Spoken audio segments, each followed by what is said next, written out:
Eu sempre me interessei por atmosfera. Deve ser interessante essa atmosfera acima do fogo. Daí quando a gente conversa com os bombeiros, com o pessoal do Preve Fogo, eles falam, legal, combate também é interessante, tem retardantes, conhece retardantes químicos. Daí veio aquela provocação, e aí a universidade não se interessa em trabalhar com retardantes químicos, né? Não podemos usar uma tecnologia incerta, há risco, há impacto. E aí que começou o projeto. A gente trabalhou com retardantes químicos, trabalha com retardantes químicos e são doados, né? Tem muito fabricante, tem indústria muito pequena, tem produto experimental, né? E tem os produtos já comerciais, mas que não existe um mercado estabelecido no Brasil. O Brasil não tem normativa, né, para esse tipo de tecnologia química. Então é um mercado bem incipiente, né, raríssimo encontrar. O nosso interesse é o interesse público, que é conhecer os impactos positivos e negativos da tecnologia. Então, o impacto positivo basicamente é um único: efetivamente conseguir contribuir para combater o fogo. E os impactos negativos são inúmeros, potencialmente são inúmeros. Impactos químicos sobre solo, vegetação, água, recursos hídricos, impactos institucionais, né? Porque afinal de contas é necessário o investimento, as instituições têm que prever, tem que ter uma tática de aquisição de produtos, né? Operacionais também, inclusive envolvendo a própria segurança laboral do trabalhador, né?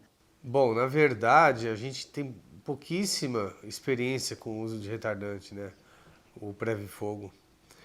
Em 2007 foi adquirido um pouco de retardante e que foi usado poucas vezes, não se tem muitos registros desse produto, do uso dele, né?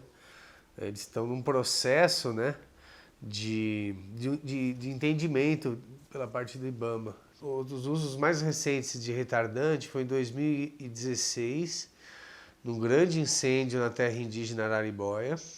Foi quando o governo chileno ficou sabendo dessa nossa necessidade e nos enviou, né, essa, esse produto aí de forma gratuita, né, nos presenteou.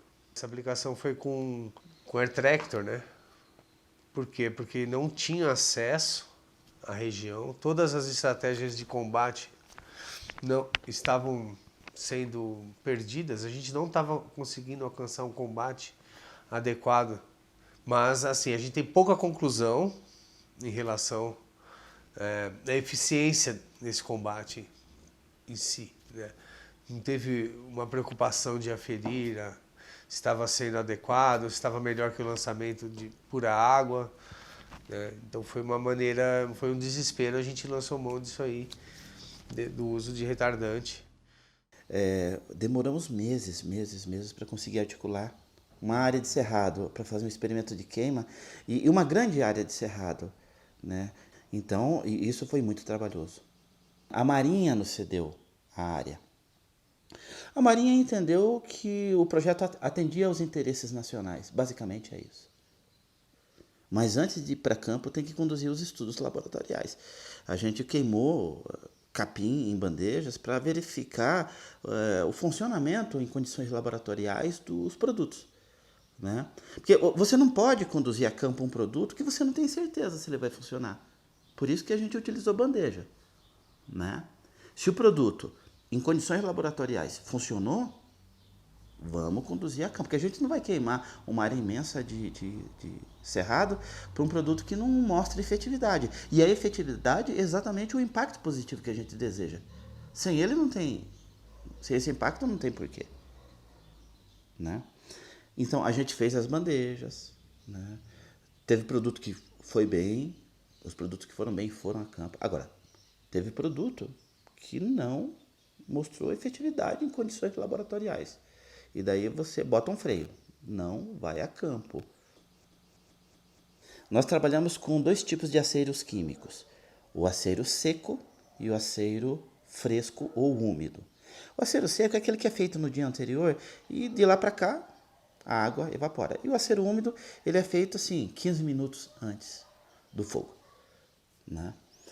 No acero seco você consegue isolar só o efeito do produto químico, mas também corre o risco de que, eventualmente, algum produto químico que precise de pelo menos um tanto de água, quem sabe para potencializar o efeito da água dele, não aparece no acero seco. A água é o grande retardante, né? Então, não existe milagre. Sempre tem que ter água, né? A água ela é tão importante que, inclusive, ela é o meio de solução do produto, né? Então, ela também apaga, né, o fogo, ela também é utilizada para combater o fogo, né? Tem o experimento 1, o experimento 2, o experimento 3. O experimento número 1 é com aceros secos. Aplica-se o produto e aguarda 24 horas, espera se secar, né? A água vai embora, o químico fica. A parcela é de 110 metros. O fogo vem correndo, alinhado no vento, até que chega nos últimos 10 metros, onde tem um retardante químico. E a gente analisa vários parâmetros ali. Inclusive, tira antecipadamente a amostra de planta, de solo, insetos. E essas parcelas, elas são acompanhadas no tempo. Então, o experimento não acaba quando o fogo é extinto, né? O experimento continua durante anos. O experimento número 2 é com combate direto. A ideia é 2 brigadistas, né? Um com água e outro com retardante químico nas bombas costais de 20 litros. E eles vão combater, né? E daí a gente consegue verificar a efetividade, né? E até o impacto laboral sobre o trabalhador, né? Nesses experimentos. Por exemplo, monóxido de carbono, material particulado, temperatura. As temperaturas são impensáveis. Às vezes a gente vê um pedaço de pau se incinerar assim, sem estar em contato com fogo, só pela radiação de alguma brasa próxima, ela já começa, já desencadeia a combustão aí. Então, engana, viu? O fogo é bem perigoso. O experimento número 3 vai combinar o uso de aeronave, retardante e equipe de solo. Ele é a fusão do experimento 1 com o 2. Ele é a fusão do experimento que lida com os aceros químicos com o experimento que lida com o combate direto, com bomba costal, com abafador.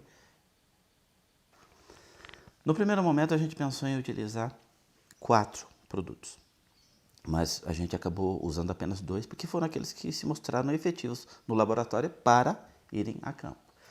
A ideia é que seriam, então, para cada produto, 3 réplicas e mais o controle.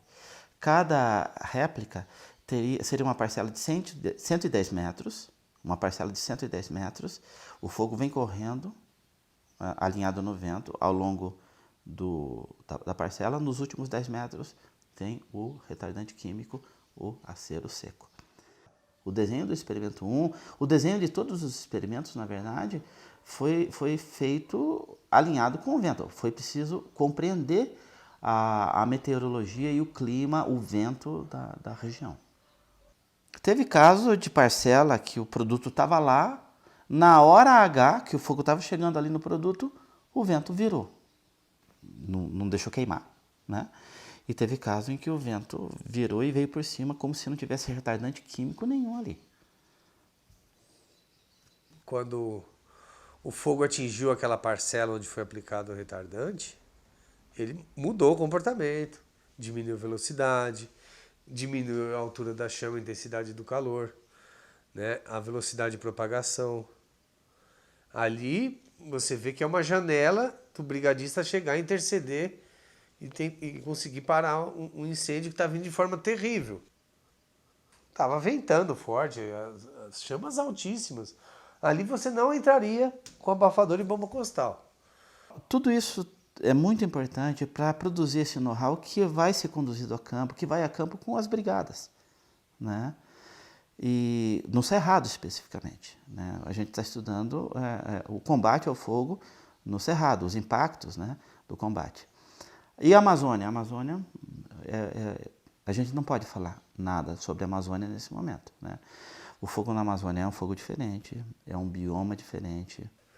Geralmente no Cerrado a gente costuma fazer mais combate direto, que é atacar o fogo mesmo com abafador, bomba costal, né? E às vezes abrindo linha de defesa para ancorar, para não deixar aquele fogo escapar em alguns momentos. Vez ou outra fazer o uso do contrafogo quando é possível, quando é favorável e é seguro.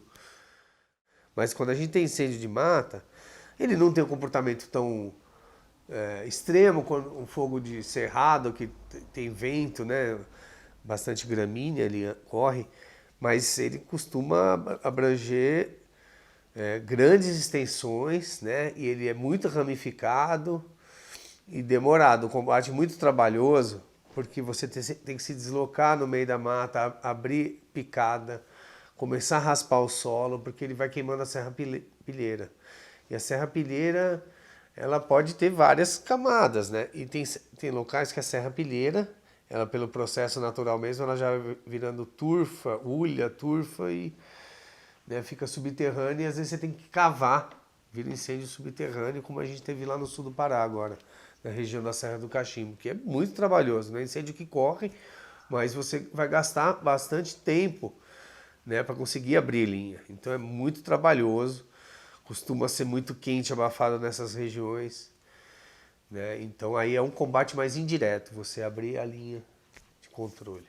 Então, o trabalho de combate na Amazônia, ele se notabiliza pelo uso intenso de motosserras. A gente está sempre usando motosserra, derrubando árvores, porque as árvores que vão queimando, elas vão caindo sobre as outras, e é um perigo, pode cair pau na cabeça galhos na cabeça dos brigadistas, isso ocorre com frequência, né?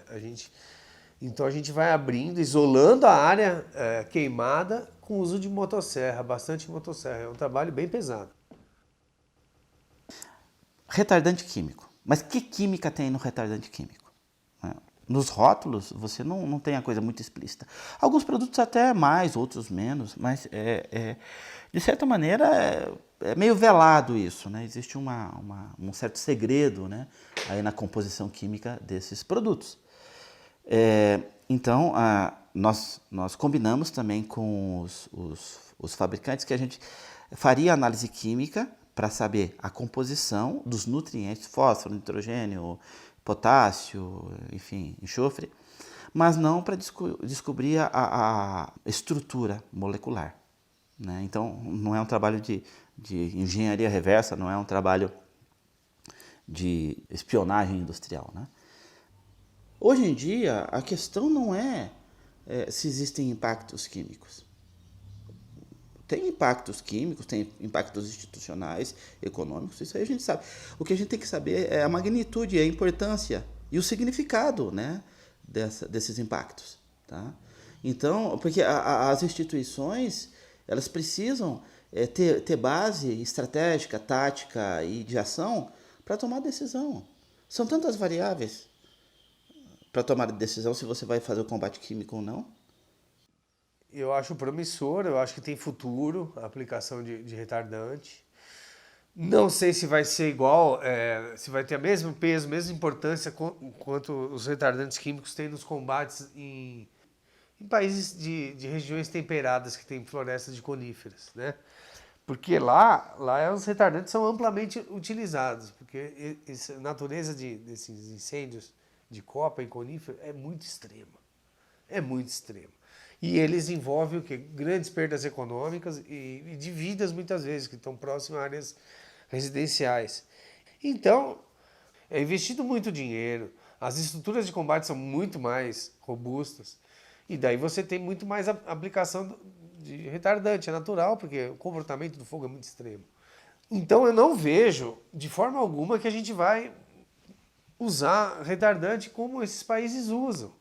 Não tem sentido. Mas eu acho que a gente deve ter eles. Não pode ser uma coisa banalizada a gente usar tudo que é isso aí. Mas a gente tem que contar com essa arma, com essa tecnologia, saber utilizá-la, ter segurança, né? Para a gente poder usar ela quando for preciso no momento exato. E nada como você ter uma pesquisa para você cuidar disso. Não é o desespero do incêndio.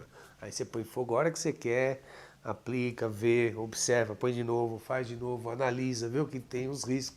Isso dá segurança para a gente poder trabalhar com esses produtos. É preciso continuar. esses estudos, né? Esse know-how que vai a campo, ele tem que ir a campo com o brigadista que vai para o Cerrado, mas esse brigadista também vai para a Amazônia, tá? E os pilotos que voam aqui no Cerrado também voam em outros locais, né? Eu diria que são biomas diferentes e que o estudo vai permanecer, vai prosseguir durante muitos anos ainda.